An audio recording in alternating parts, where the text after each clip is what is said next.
Iberoamericano, espléndidamente comentado, y le decía yo antes de empezar, Alejandro, que esa serie ya tiene un doble papel histórico, porque de hecho cuando él la hizo era un rescate de lo que había sido el cine mexicano, pero quienes comentan ahí son personas, muchas de ellas que ya no están entre nosotros, no necesariamente cineastas, sino personas de la cultura que tenían una cinefilia irredenta, como José Luis Cuevas, por ejemplo, Carlos Monsiváis. Entonces la serie tiene este doble papel histórico, que está comentada por personas que ya no pueden hacerlo entre nosotros, de modo que se las recomiendo mucho. Además, bueno, un extraordinario cineasta, y que mantiene viva la flama del cine en esta cineteca, porque de eso se trata también esta sesión, de demostrar que lo que ahí se aniquiló no fue del todo perdido. Ya lo dijo muy bien Leonardo, se olvida la fecha, no hubo culpables, es uno de los muchos crímenes impunes de la historia mexicana, pero sin embargo el cine ha seguido adelante, y de alguna manera este es un acto de resistencia, es decir, de que hay cosas que más allá de lo que pretende ser destruido siguen sucediendo. Entonces estoy muy contento de estar aquí. Leonardo es un amigo de hace muchísimos años, más de 40. Sospeché de él al principio porque se atrevió a escribir de uno de mis grupos de rock favoritos, los Who, en un periódico totalmente marginal, pero ya sabemos cómo son las pasiones. En aquella época yo era un talibán del rock, una persona extraordinariamente dogmática y fanática, y cuando supe que alguien que no era yo, en una revista que nadie leía, que a nadie le importaba, que era una cosa totalmente secundaria, iba a escribir de los Who, yo dije, no, pues este tipo debe ser una persona, sospeché lo peor, ¿no? Y entonces ahí ya se iba a iniciar una guerra santa, porque además nadie lo iba a leer a él, nadie me iba a leer a mí, pero podía surgir una enemistad tremenda. Entonces leo ese texto y digo, no puede ser, es que dice todo lo que yo quería decir, ¿no? Entonces pasé del repudio prejuicioso a una admiración irrestricta que le profeso hasta ahora.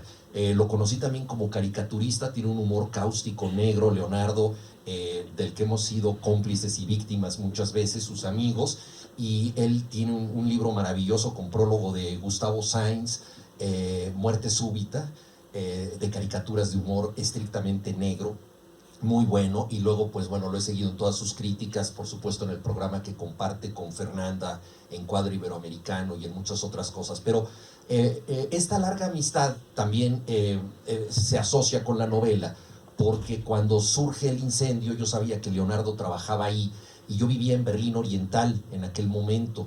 Entonces, en esa época, hablar por larga distancia era algo tan ardiente como un incendio, no te atrevías a hacerlo, porque si acaso hablabas a tu casa para decir que te fuiste a Europa, decías ya llegué y colgabas, ¿no? Porque era muy incosteable. Pero en este momento yo dije, no, pues yo tengo que hablar con Leonardo y que me cuente todo, y realmente fue el primer contacto que yo tuve con la tragedia. Y luego Leonardo iba una vez al año a Berlín porque cubría el Festival de Cine, y nos veíamos ahí, y ya en su siguiente visita a la ciudad me contó con más detalle lo que había vivido. Pero en realidad esta novela no trata de investigar ese suceso, sino que ese suceso es como el fuego distante, el fuego simbólico que todo lo calcina, y que al no haber sido resuelto llega hasta el presente de los personajes, ¿no? En la novela yo digo que en México aprendemos geografía por las tragedias. Nos enteramos de que hay lugares como Tetelcingo, Ayotzinapa, Acteal, Aguas Blancas, San Fernando, porque ahí pasaron cosas terribles, ¿no? Entonces, y esto es así también porque esas desgracias no se resuelven, y una de ellas es la de la Cineteca.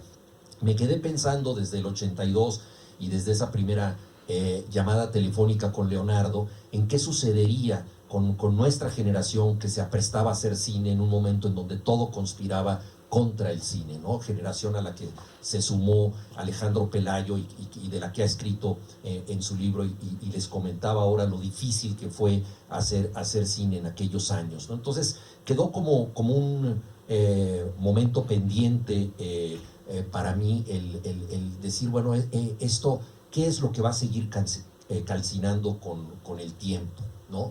Y muchos años después, Fernanda Solórzano me reveló algo que para mí fue casi como una asignatura de recuperar un tema pendiente con la Cineteca.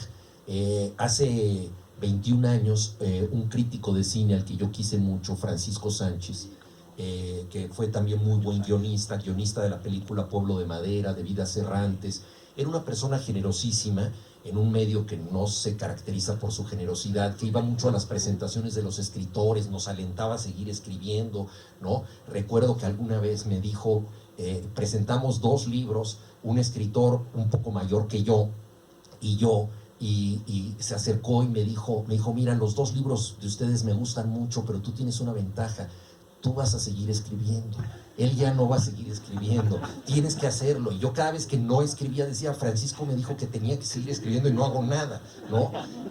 Confiaba en nosotros de una manera extraordinaria. Quisiera recordar también actitudes que tenía que eran totalmente insólitas. En una ocasión un escritor muy agresivo, muy arrogante, ofendió pues a ciertas personas y ciertas causas que estaban representadas por algunas de esas personas en el público. Entonces una señora se levantó y dijo, oiga, me está ofendiendo con lo que usted ha dicho, no vine aquí a recibir insultos. Dice, no, es que yo no hablé personalmente de usted, no, pero habló de todas las cosas en las que yo creo y siento que esta es una ofensa personal y pues le pido que por lo menos me pida una disculpa, ¿no? Y él dijo, si no le gusta, váyase, ¿no? Y Francisco Sánchez, que estaba en el público, se levantó y dijo, señora, yo le pido una disculpa.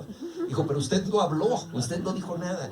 Y dijo, todos los que estamos aquí somos responsables de lo que oímos. Ser testigo de los hechos es ser responsable. Yo me hago responsable de lo que aquí se dijo y le pido una disculpa. Una lección extraña de ética y de empatía, ¿no? Y así era Francisco, ¿no? Entonces, bueno, Francisco publicó un libro sobre Luis Buñuel que se presentaba en esta Cineteca, en el centenario del gran cineasta, ¿no? Que transformó la vida del